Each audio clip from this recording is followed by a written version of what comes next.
कृष्णा, सभी को मेरा सादर प्रणाम। कन्नौज में एक अजामिल नाम का उच्च कुलीन ब्राह्मण रहता था। वह सात्विक, सदाचार और भगवत भक्त था।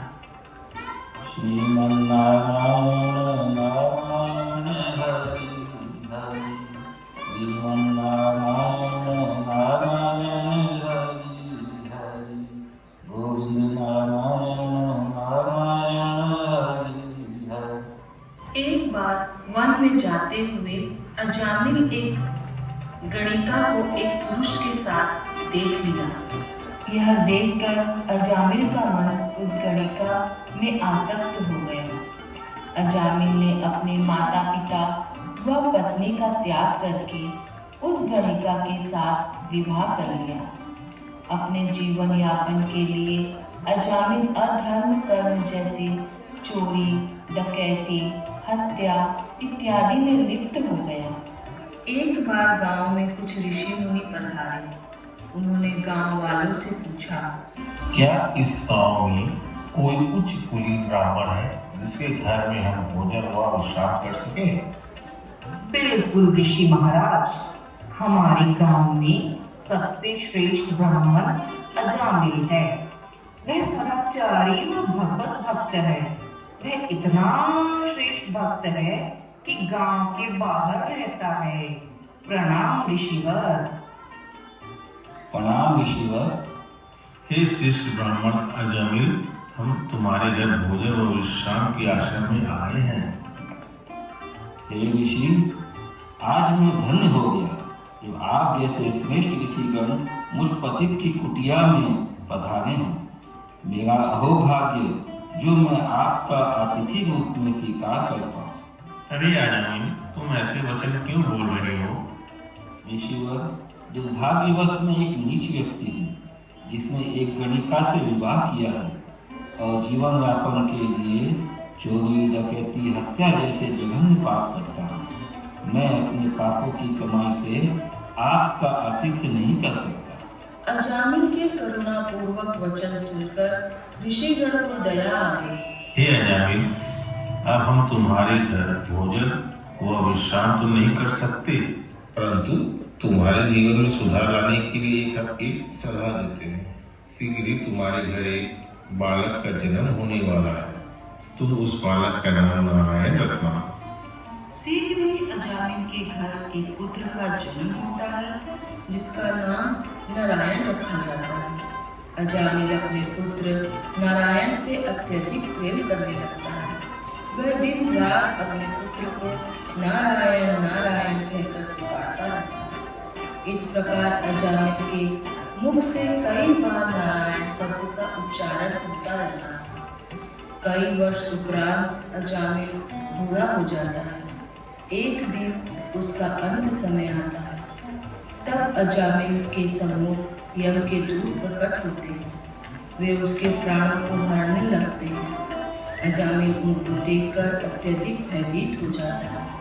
वह अपने पुत्र को पुकारता है, नारायण नारायण, हे पुत्र नारायण, शीघ्र आओ। नारायण नारायण नारायण नारायण।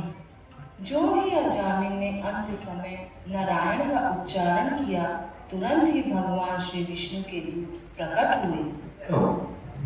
तुम इसके प्राण नहीं ले जा सकते हो। क्यों नहीं ले जा सकते? ये हमारा कार्य है। और इसके प्राणों की रक्षा करना हमारा कार्य है। धर्मराज की आज्ञा का उल्लंघन करने वाले कौन हो तुम? कहां से आए? हमारे कार्य में क्यों बाधक बन रहे हो? भगवान श्री कृष्ण के दूत हैं। यह उन्हीं की आज्ञा है कि अजामिल के प्राणों की रक्षा हेतु हम आए हैं। इस पापी मनुष्य की रक्षा के लिए आप आए हैं। अजामिल एक पापी मनुष्य है। इसने जीवन भर घोर अपराध किए हैं। माता पिता का तिरस्कार, चोरी, डकैती, हत्या जैसे कई कार्य किए हैं। हमें यमराज का आदेश है इसके प्राणों को हरण करने के लिए। अजामिल ने जीवन भर घोर पाप किए हैं, फिर भी तुम इसको नहीं ले जा सकते हो, क्योंकि अंत समय इसने श्री नारायण को पुकारा है। अजामिल ने नारायण को नहीं परंतु अपने पुत्र नारायण को पुकारा है। यह सत्य है कि उसने अपने ही पुत्र को पुकारा, परंतु उसके मुख से श्री नारायण के नाम का उच्चारण हुआ है, जिससे उसके समस्त पाप नष्ट हो गए, वह निर्मल हो गया है। इस प्रकार यमदूत व विष्णुदूत में देर तक वार्तालाप चला। अंत में यमदूत हार कर चले गए। हे नारायण, आप धन्य हैं। मैंने अपने पुत्र को पुकारा और आप सिर्फ नाम उच्चारण कर मुझ पतित के लिए अपने दूतों को भेज दिए, मुझे मृत्यु से बचा दिया, यमपाश से बचा दिया। आप धन्य हैं प्रभु, आप धन्य हैं, आप भक्त वत्सल हैं। इस प्रकार अजामिल को अपने पाप कर्मों का प्रायश्चित हुआ। उसने सब कुछ त्याग कर हरिद्वार में गंगा किनारे वास किया। नारायण नारायण नारायण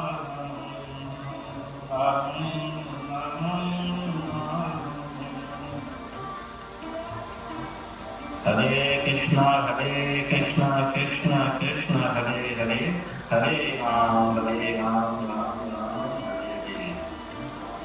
इस प्रकार अजामिल सदैव यही महामंत्र कहता रहा। अंत समय वही श्री विष्णु के दूत आए और अजामिल को अपने साथ श्री विष्णु के धाम वैकुंठ ले गए। हरे कृष्ण।